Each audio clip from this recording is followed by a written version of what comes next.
Vamos a hablar de educación ahora porque el Mirador Educativo del Instituto Nacional de Evaluación Educativa, el INED, desarrolló un informe a propósito de la matrícula de la educación obligatoria con proyecciones a 2025. Estamos ahora en contacto con el director de la Unidad de Estudios e Indicadores justamente del INED, Federico Rodríguez. Federico, gracias por estos minutos. ¿Cómo te va?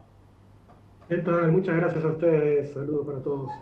Bueno, lo primero es, ¿hay forma de tener datos concretos sobre, de qué es lo que ocurre con la matrícula de la educación? Sí, bueno, a ver, la información sobre cuántos matriculados hay en la educación es un dato que, por suerte, Uruguay lo tiene sistematizado hace mucho tiempo. El ejercicio que estuvimos haciendo es intentando ver cómo se puede proyectar eso, es decir, frente a la evolución de las proyecciones de población que va a haber para los próximos años, cómo se puede ajustar la matrícula a esas proyecciones demográficas. Para eso, tenemos las proyecciones demográficas que hizo el INE en la revisión del año 2013, es la última que hay, y proyectamos la matrícula que en ciclos teóricos, perdón, en edades correspondientes a los ciclos teóricos del tramo educativo obligatorio, la fuimos proyectando. Y ahí se ve, trazamos como 3 escenarios distintos para tratar de ver cuánta matrícula vamos a tener en el año 2025. Lo que indica es 3 escenarios que mencionaba. Hay uno el primero, que es el de base, le llamamos base.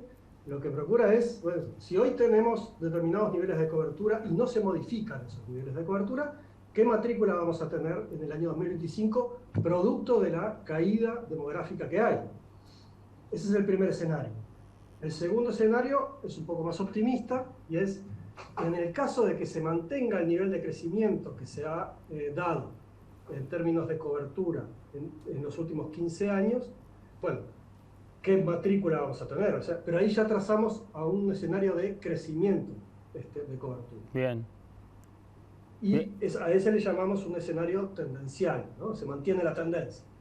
Hay un tercer escenario que sin duda es el más optimista de todos, y es ¿qué sucede si realmente cumplimos con las metas de cobertura que nos hemos trazado como país hacia el 2025? En cualquiera de los 3 escenarios, la matrícula prácticamente no va a variar, aún incrementando los niveles de cobertura con el escenario de meta. Porque la caída demográfica proyectada por el INE cae tanto que para estas edades, insisto, son edades teóricas de ciclos educativos, prácticamente se van bajando, ¿no? Entonces, medianamente se empata el tema de la matrícula.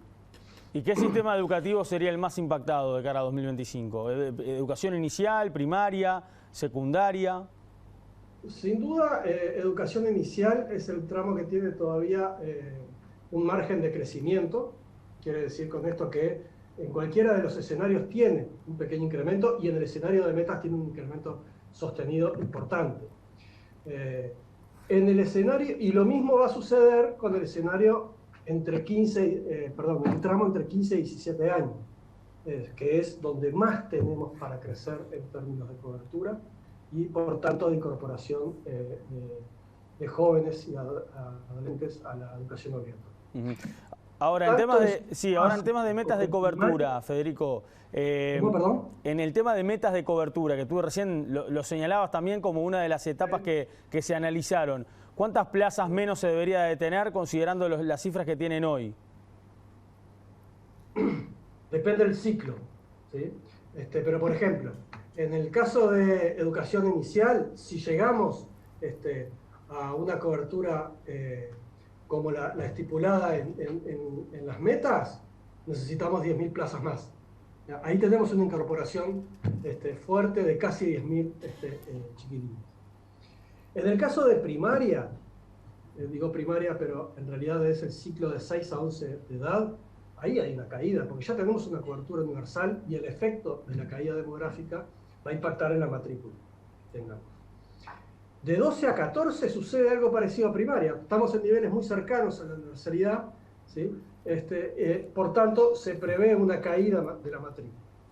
Pero en el tramo de 15 a 17, ahí puede haber un incremento de hasta cercanos a 3.000 estudiantes, o una caída, en el peor escenario, de cerca de 10.000 estudiantes.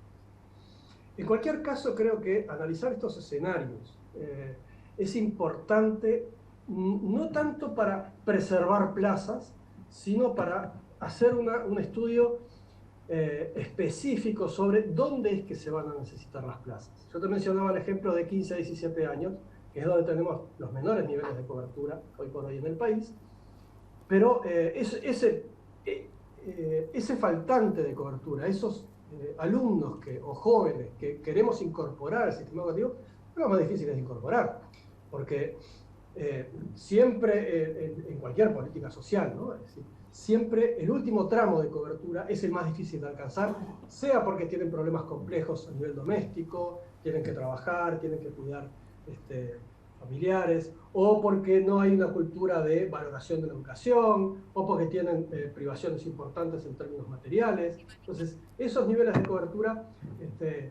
son los más difíciles de alcanzar. Por eso creo que la estrategia aquí podría caminar en diseñar estrategias específicas para poder incorporar a este faltante. Bien, ahora, en este contexto que ustedes están manejando y en base a lo que está ocurriendo en la actualidad, que es este cierre de grupos que está proponiendo la ANEP y que de alguna forma están denunciando los sindicatos, a juicio del INED, digamos que ¿es correcta la política de cierre de grupos que plantea la administración? El INED no está valorando eso en este momento. Lo que hicimos fue un reporte que procura volcar en la arena de la discusión y la toma de decisiones elementos como para planificar este tipo de estrategia. Bueno, hay que reducir grupos o hay que aumentar grupos en zonas donde no tenemos mayores coberturas. ¿Sí? Esas son el tipo de preguntas que habría que hacerse. Las medidas de la ANEP todavía se están discutiendo, el INED no tiene una postura sobre eso porque no hay un planteo ya consolidado sobre eso, ¿no? Se vienen discutiendo distintas cosas, pero el INED todavía está expectante sobre eso. ¿A nivel de presupuesto esto tiene algún impacto? ¿Las proyecciones que ustedes manejan? Debería, en términos del diseño de estrategias para alcanzar los niveles de cobertura de estas franjas de población más específicas, teniendo en cuenta este contexto también de caída matricular en otros ciclos educativos, ¿no? Pero sí, claramente debiera ser, y seguramente lo es, un elemento que se está incorporando en la discusión presupuestaria. Federico Rodríguez, gracias por estos minutos con BTV Noticias. No, muchas gracias a ustedes, a los órdenes.